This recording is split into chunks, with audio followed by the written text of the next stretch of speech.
Ito lang yung unang pagkakataon ko nakatungtong sa Las Vegas na napakasaya mga kapanyero trip namin na to. Panalong panalo, sulit na sulit talaga.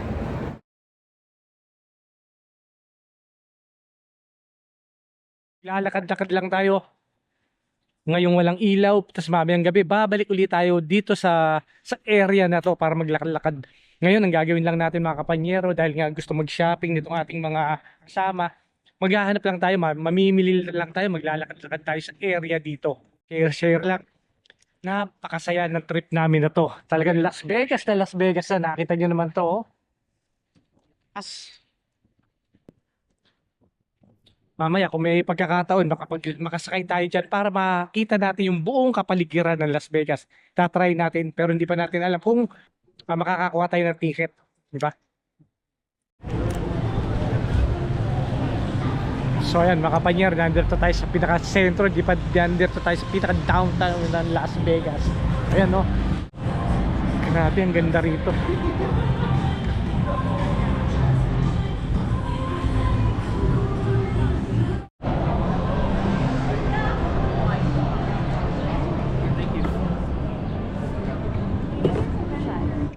Grabe, hindi pa ito yung mga sugalan, hindi pa ito yung mga casino.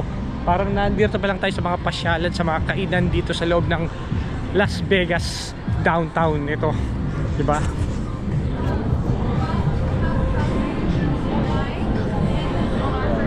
Pero sa labas dito, nandoon yung mga sugalan kasi.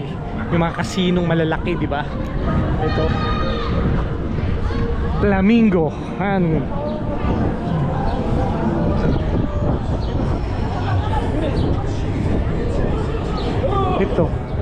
Ito mga kapanyero, itong street na to, itong lugar na to, ito yung madalas na nasa TV sa area na yun, sa labas na yun. Kaya yan oh, yan flamingo. Ayan yung mga candy na sinasabi. Yan yung lahat ng klase ng candy.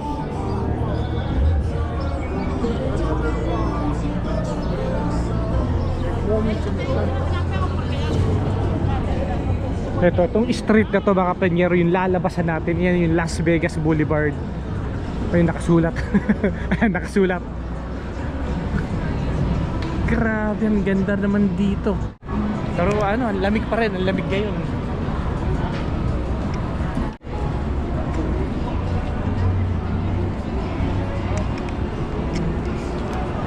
Dito mga kapanyero, marami rin naman mga taga Edmonton, marami tayong mga tropa sa Edmonton na nagpupunta rito para magsugal, para magkasino. Dahil nga marami nagbibigay, maganda magkasino dito. Pero ako, di ba mga kapanyero, hindi naman ako talaga sanay magkasino. Hindi ako sanay magsugal. Nagsusugal ako siguro pagka may kasama, bakas-bakas lang, ganun. Pero kung ako mismo ang magsusugal, kahit na may kasino tayo sa Alberta, hindi ako pumapasok na nag-iisa. Ano? Mga kapanyero. Wow!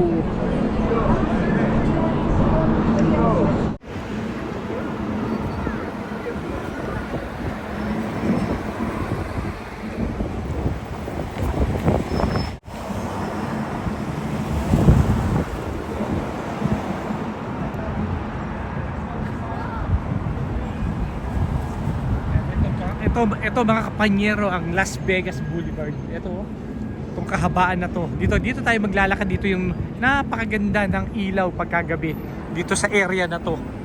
Lalakad-lakad lang muna tayo dahil balak namin, kakakain lang din naman natin. Babalik tayo mamayang gabi pagka maganda na yung mga ilaw dito, di ba? Mas maganda, mas buhay na buhay yung area na to kapag kagabi. Kaya nga, ito, naisipan lang namin na magpunta rito, ma-i-video natin yung mga walang ilaw, yung ordinary oras na nandito tayo. At saka ma-i-video natin yung talagang liwanag, yung talagang kasiyahan pagkagabi, pagka nandito tayo. Pero ito yung pinaka-busy street, pinaka-boulevard nila. Tagal na, mga ilang taon na rin nakakaraan. Nagbalak rin kaming mag-long drive dito pero hindi nga natuloy-tuloy, di ba? Dahil sa mga schedule namin, ang hirap din kasi kumuha ng schedule. Kaya ngayon ito lang yung unang pagkakataon ko nakatungtong sa Las Vegas na napakasaya mga kapanyero trip namin na to. Panalong panalo, sulit na sulit talaga. hindi mo rin naman kasi masasabi na ah, magastos kasi nga yung unang-una yung tinirahan namin dito, di ba? Airbnb lang, di ba? Na napakaganda, na napakaayos, na napakalinis.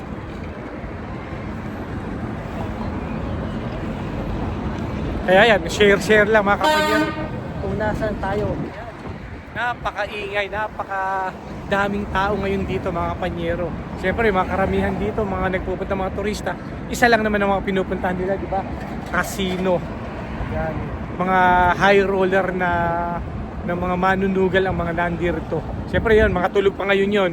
Sigurado yan, maglalabasa yan mamayang gabi.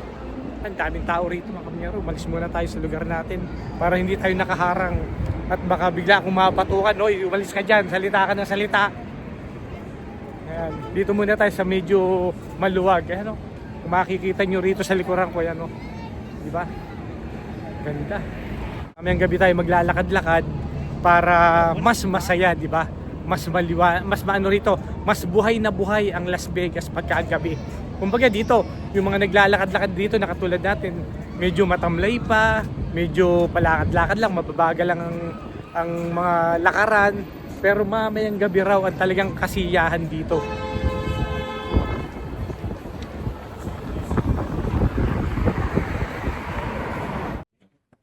Buti mga kapanyero, tong panahon na to, nakita nyo naman, walang ulan, hindi ganun kalakasan pa rin ang hangin. Kaya sinuwerte-swerte pa rin yung schedule na napuntahan natin ngayon. Dahil nga ang ganda ng sikat ng araw. Kung makikita nyo mga kapanyero, ayun yung Caesar Palace. Diba? Yan yun eh. Tawid tayo, punta tayo sa Caesar Palace nga pala.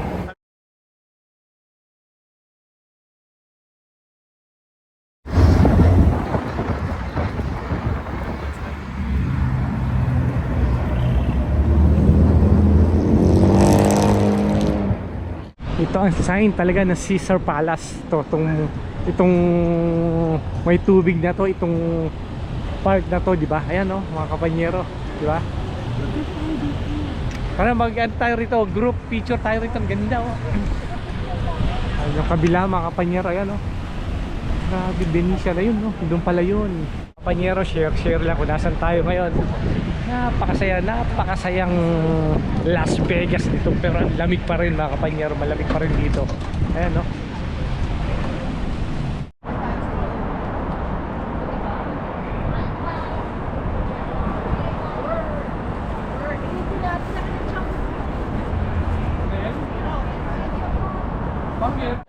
Nandito tayo sa shopping mall, pero part pa rin to ng Caesar Palace, itong area na to. Kung makikita nyo mga kapanyero, ayan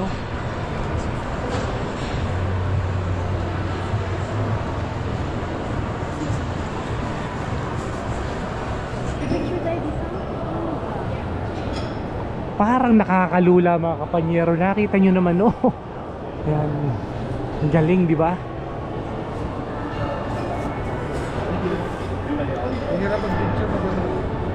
Pero ito parang shopping arcade, parang shopping mall din to mga kapanyero. Pero nakita nyo naman yung style ng mga pagkakainan dito. Ayan so, nandito tayo ngayon.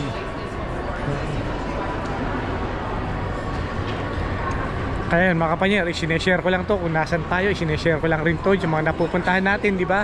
Para makita nyo rin mga kapanyero yung kung saan kami nakakarating, para nyo na rin narating itong lugar na to. Dahil nga nakakapag-video tayo na i-share natin yung mga magagandang tanawin dito, di ba? Aakyat tayo ngayon dito sa Neptune Fountain, di ba? Yan.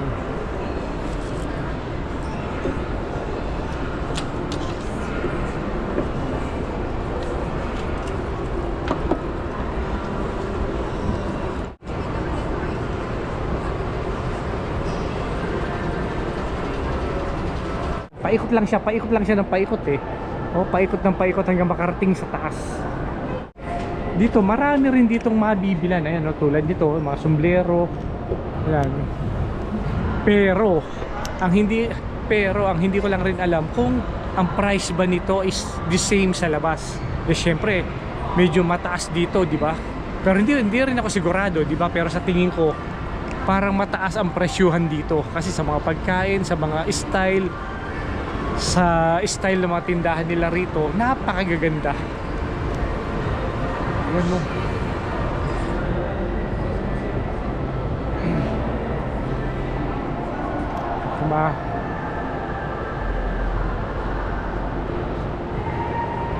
Nakita niyo naman, no?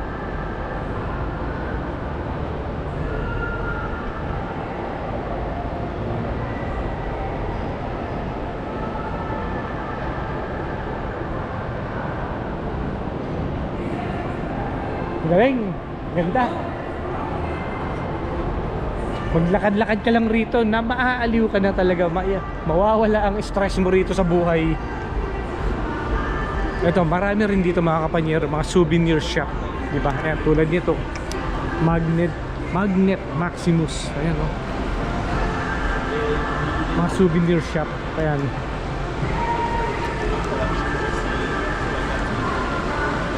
Ayan.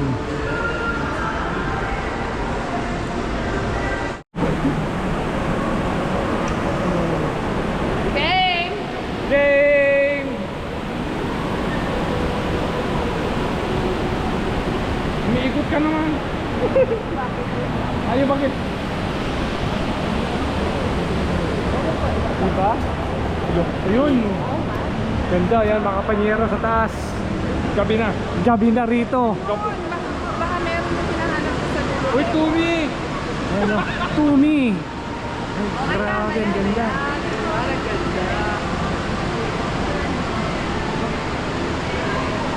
Joy!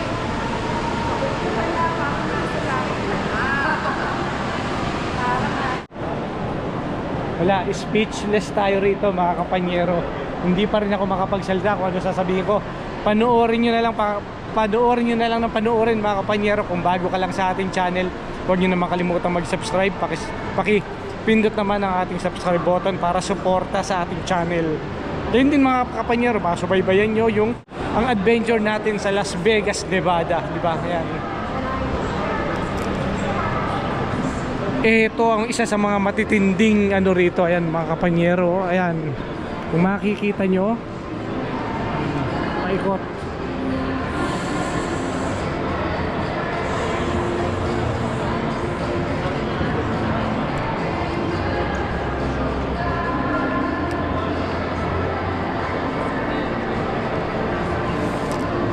Grabe, ibang iba rito.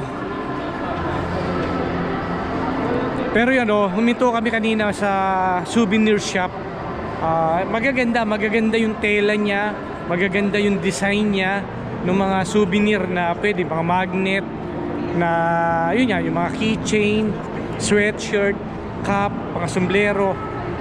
Magaganda yung tela niya, magaganda yung design niya, pero medyo mataas din yung presyuhan pagka dito ka. Pero sulit naman, di ba? Aanhin mo naman ng pera kung hindi ka naman masisiyahan pagka bumili ka sa labas. Pero kung dito ka naman bibili at masisiyahan ka, bayaran mo na ng medyo mahal kaysa naman package yung makuha mo sa labas. Ay, punta tayo sa Lululemon.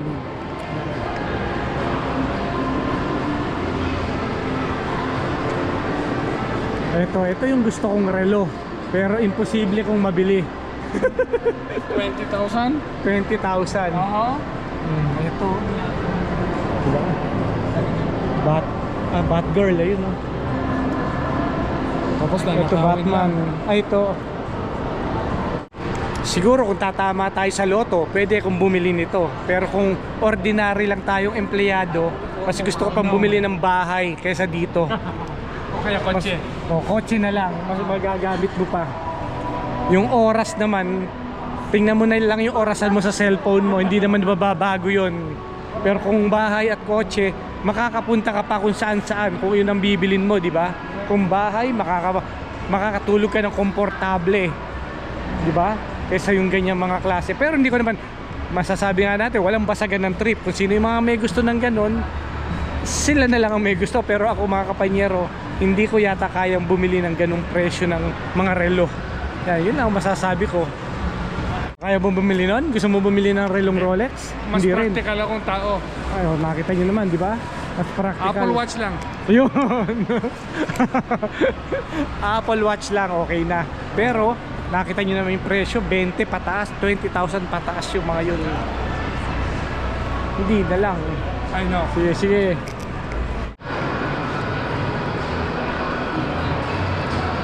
Ito, dito tayo mga kapanyero. All time favorite ng mga relo, Swatch Omega. Yan, Swatch.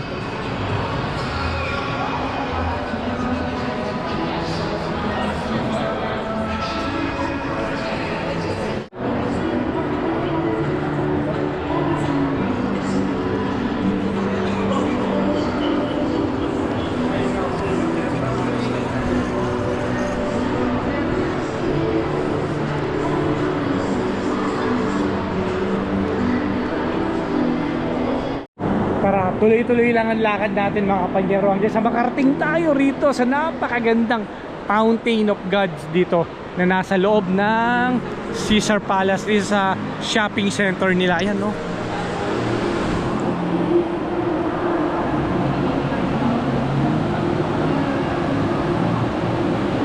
Grabe, ang ganda, oh.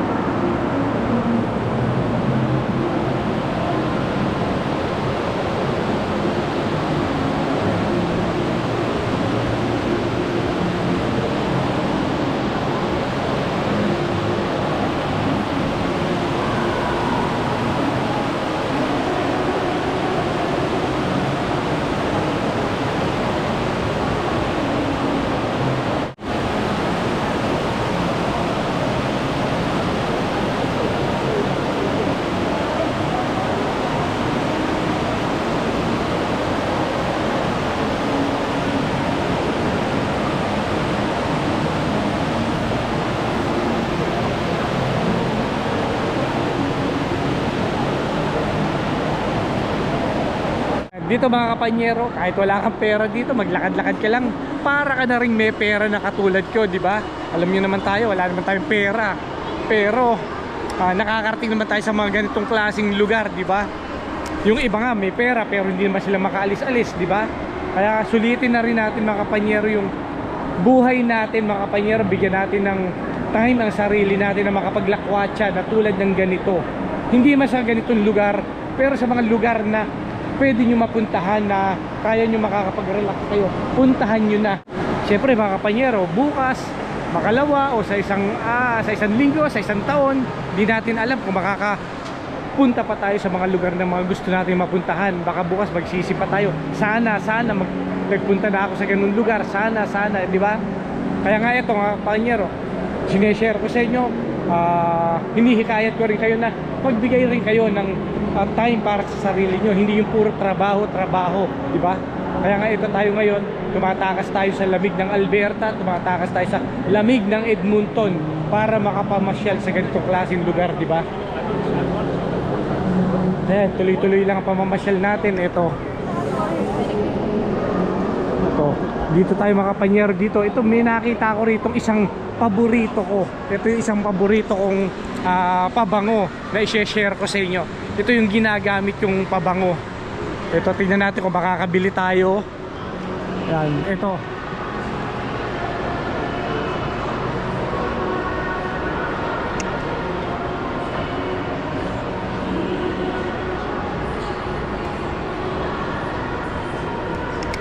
Ang ganda rito, nakita nyo naman. Ang kadiretsuhan na nito mga kapanyero, casino. Off limit na tayo dyan dahil alam niyo naman na hindi ako marunong magsugal, di ba? Kita nyo, ayun, ito na yung casino, di ba? Ayan na yung entrance ng casino. Hindi ko naman alam kung paano maglaro talaga ng casino, di ba? Hanggang patingin-tingin lang ako. Minsan lang ako napasok sa loob ng casino. May mga kasama akong mga tropa na ayun lang, nanood-nood, patayo-tayo, ganun lang. Tapos nagbigay lang kami ng tig $50 yata noon. Parang ganun, $50, bakas-bakas kami. Ganun lang, itinaya hanggang sa umabot lang kami ng 30 minutes. Talo na, 4 yata kami noon na magkakatropa noon dyan sa Edmonton. Ganun lang. Tapos hindi na ako naulit pumasok sa casino mula noon. Parang hindi ko hindi ako sanay talaga, hindi ko gusto yung sa laro ng casino eh. O hindi ako namulat sa sugal, ganun eh. Ganun yung nangyari noon. Kaya hanggang ngayon, tumanda akong ganito kahit sa Pilipinas, kahit may mga casino tayo ron, hindi rin ako nagpupunta. Ang nilalaro ko lang kasi loto. Pagka naisipan lang din, pagka nagpagasolina ako, tumataya ako sa loto, or pagka nagkakatuwaan ng mga tropa sa trabaho, nagbibigayan lang kami ng $3, $2, kung magkano yung coins natin sa bulsa, yun, bakas-bakas lang rin. Hanggang ganun lang ako. Hindi ako talaga sanay sa mga sugal na ganyang malakihan. Kaya ngayon, mga kapanyero, na-share ko lang sa inyo. Maglakad-lakad pa tayo, maghanap pa tayo ng mga ibang mapupuntahan natin. Stay tuned lang, mga kapanyero. Maraming salamat. Hanggang sa muli.